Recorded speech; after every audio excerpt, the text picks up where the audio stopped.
Welcome to the Lightbulb Moment podcast. You are listening to episode 5, Help, I Can't See My Attendees. You are here with Mike, I'm your host, and I'm also joined by virtual classroom expert Joe. In this episode, the issues around not seeing attendees' body language, deconstructing what we do face-to-face, and turn it from a negative to a positive. Not being able to see attendees, this is one of the biggest things, one of the first things that nearly always comes up that people mention to us. Joe, how did you feel when you first started doing virtual classrooms, and what do you now say to people about this? Yeah, with the virtual classrooms or even webinars, you can't see people in front of you. So even if you're delivering a session at a conference and you've got 100 people there, you can at least see them nodding along or smiling or leaning forwards. Or if you're in your training session with 10, 20, 30 people, you can do likewise. And it's a real struggle because the large majority of people have started their L&D life as face-to-face trainers. Not everyone, but they've done a fair amount of that.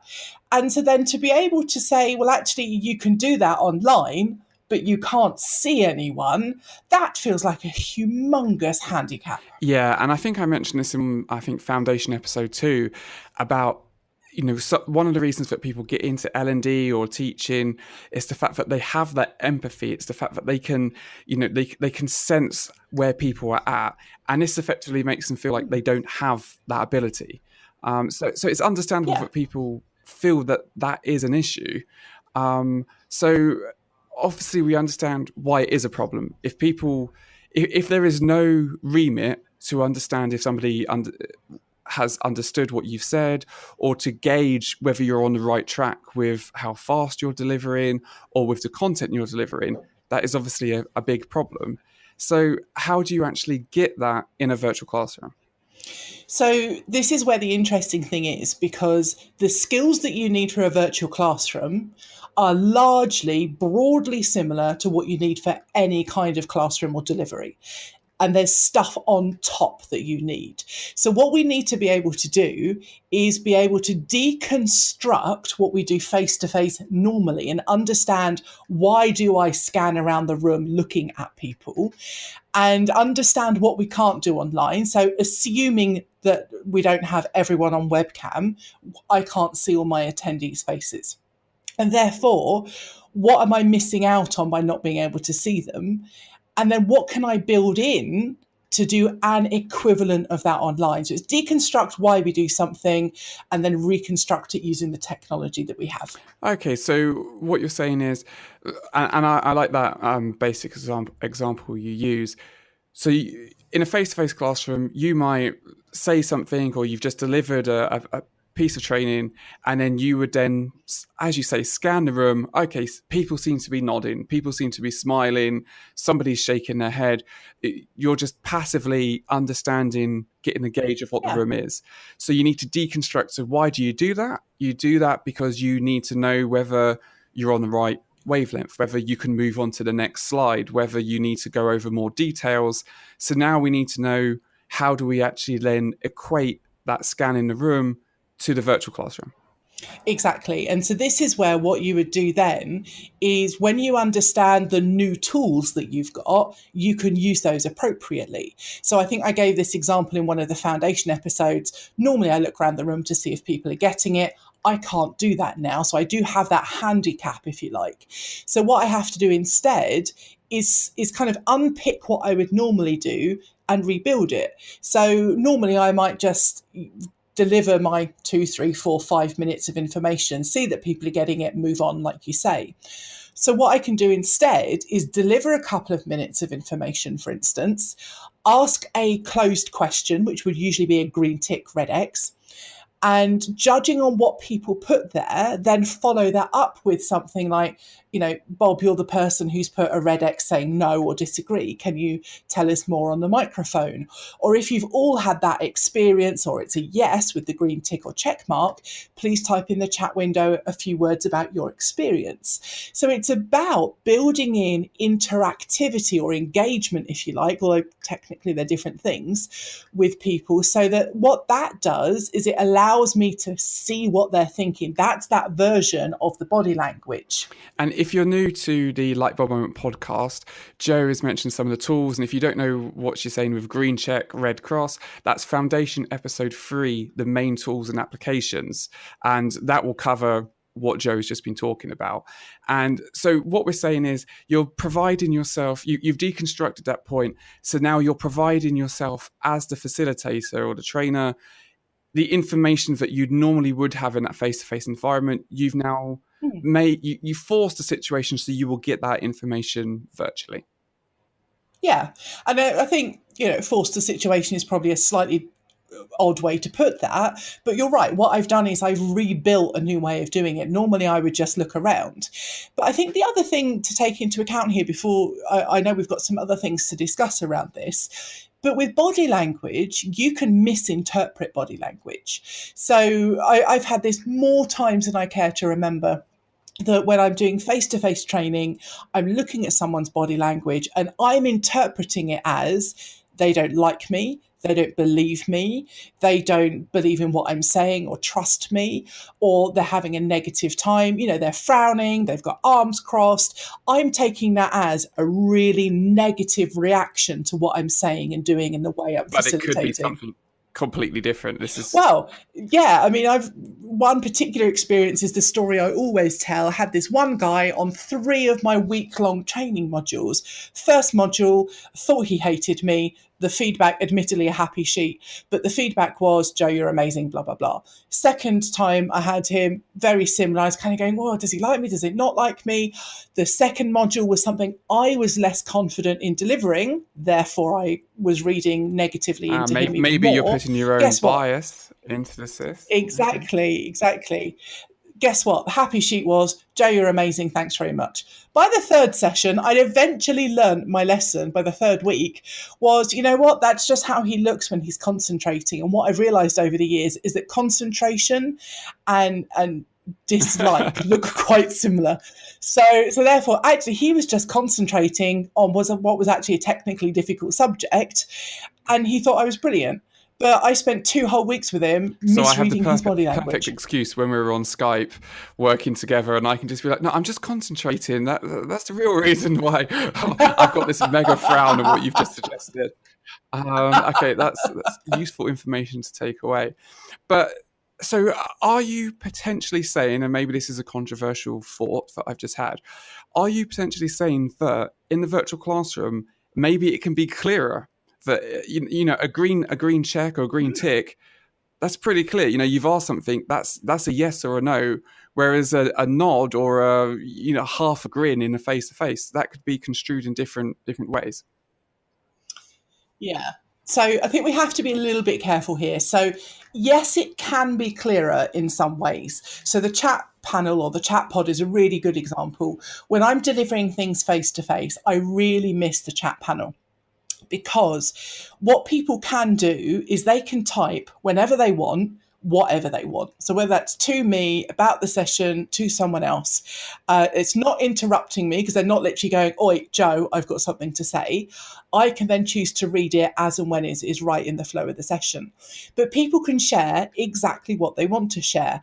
And barring English language issues or typing mistakes, they share what they want to share. So if they want to tell me something, that's what I'm reading. There's generally less misinterpretation. I just thought of the funny story. We were doing a virtual classroom session, and we had people from all over the globe. It was international company, and we had somebody who I think English was their 4th language, and they were trying to explain something with it, using a tool or using a whiteboard, and they said, "Yes, it's like foreplay." Oh gosh, yes. You were so quick to jump in. It's like, I think this person means XYZ. So that just appealed to me. I thought it was hilarious. Oh gosh, yes. Well, he was right. It was a bit like the preparation before an event is kind of what we were talking about. So it's just like, in English, people will interpret this a different way, and it's perhaps not the way you would say this in a professional environment. And he learned from it, and it was, luckily we all had a laugh and it was fine. But yes, that was quite amusing.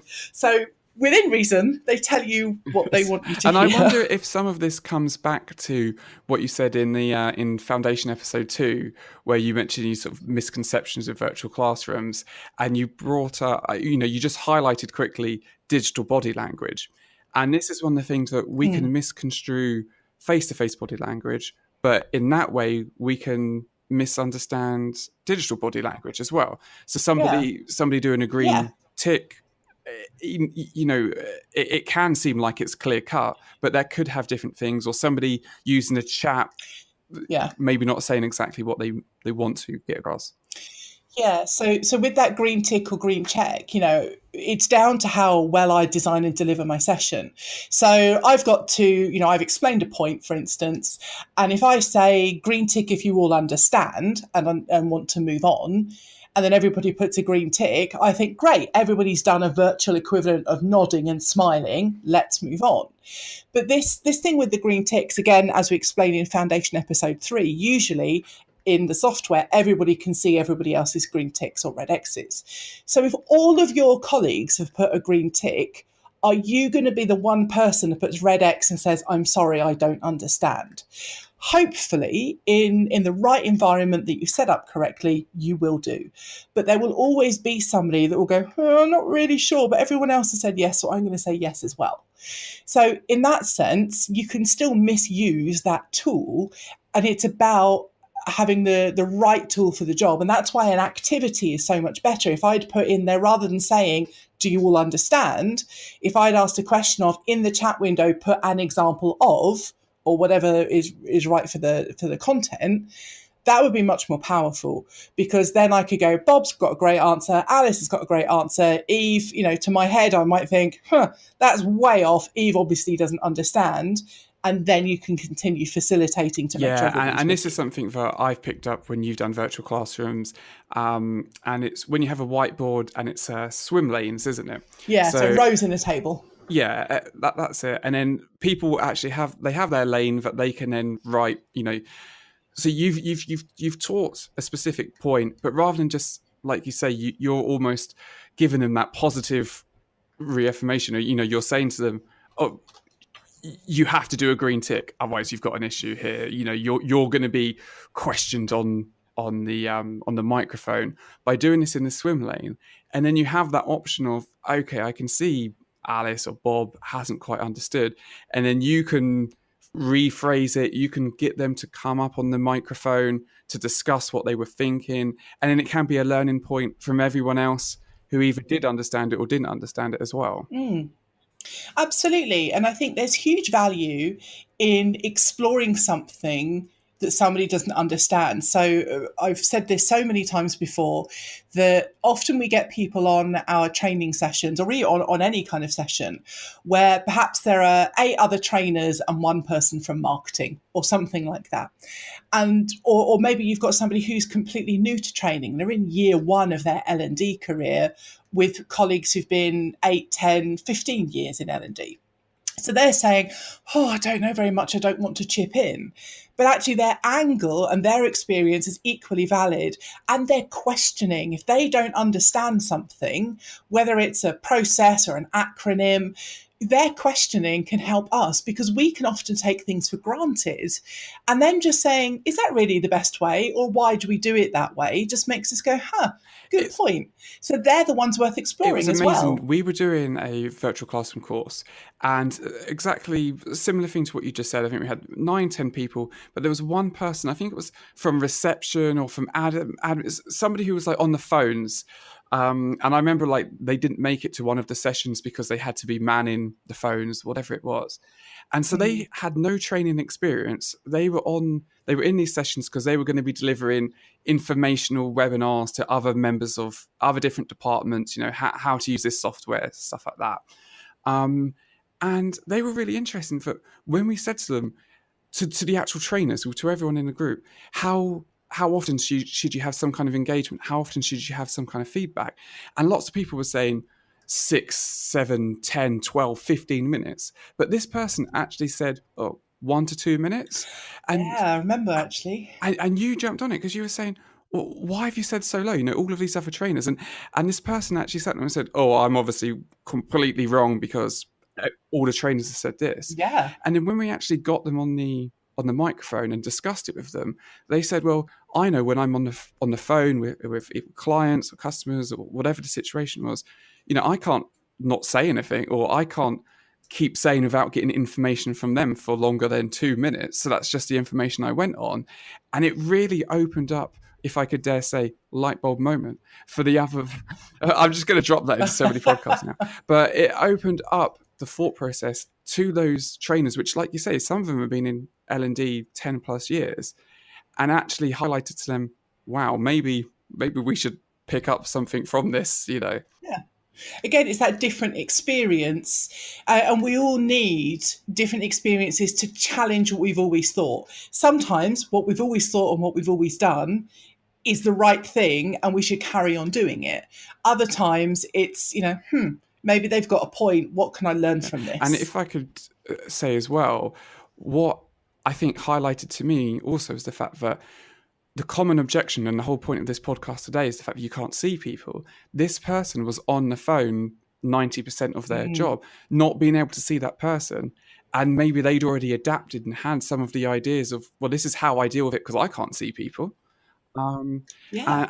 And I think that's a really interesting point, because it is scary that you can't pick up those interactions, you can't see those visual cues, but you've got these different elements that you say, these different tools to bring that into your repertoire of skills and how you're going to function in your classroom.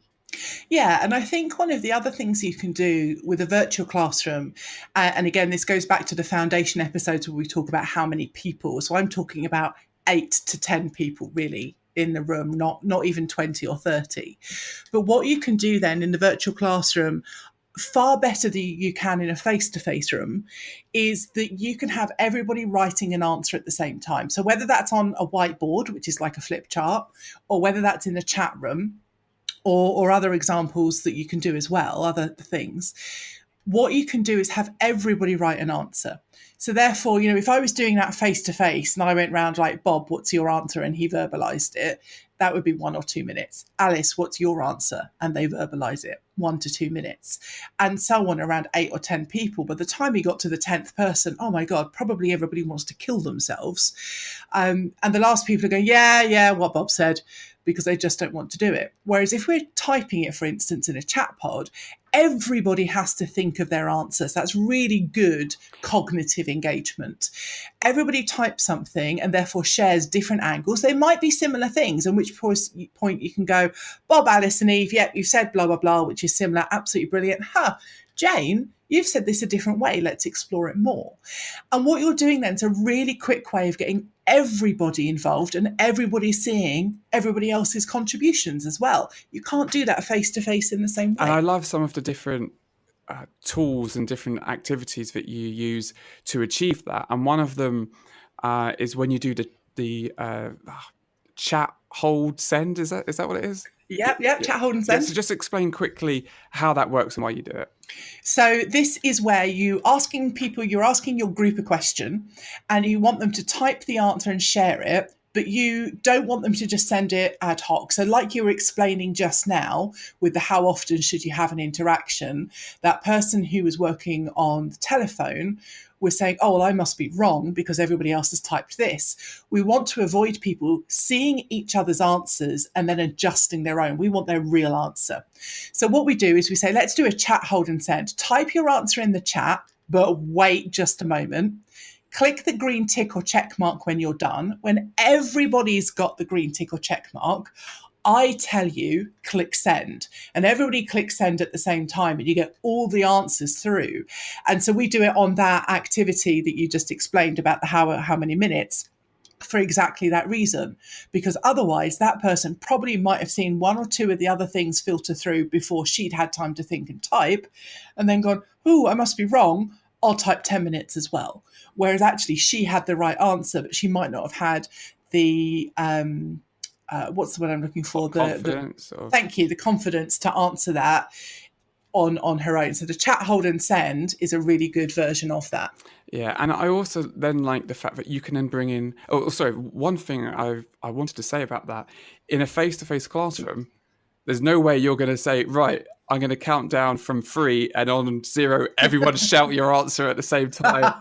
Or no, you could. To be fair though, you could get them to write it on a piece of paper and hold it up at the same time. Oh, you spoil sport. We're trying to big up virtual classrooms here. Come on. 20 years in L&D. I have to be honest, Mike. You have face to face is still good. There's still a place for it. but it is interesting, and I do love that aspect of the chat window. The fact that you can effectively have people discussing and having little conversations while still not disturbing the facilitation that's going on. Yep. Some people could say that's distracting, and there's a whole other conversation we can have about that. Okay, that sounds like a future podcast. These podcasts are just they're just working themselves out, aren't they? Got a long list of coming up. Exactly. 19 years down the line.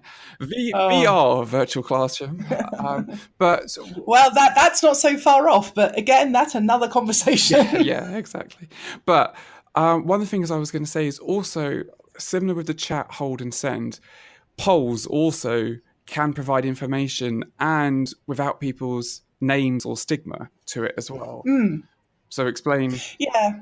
So I don't always use polls in my sessions. It's not, my main tools are things like the chat panel, the whiteboard, and voice. There's quite often talking. If you do some kind of like free information, like free webinar on best practices for virtual classroom, it's like always start with a poll. That seems to be quite a thing, which isn't always the right way to go, but carry on.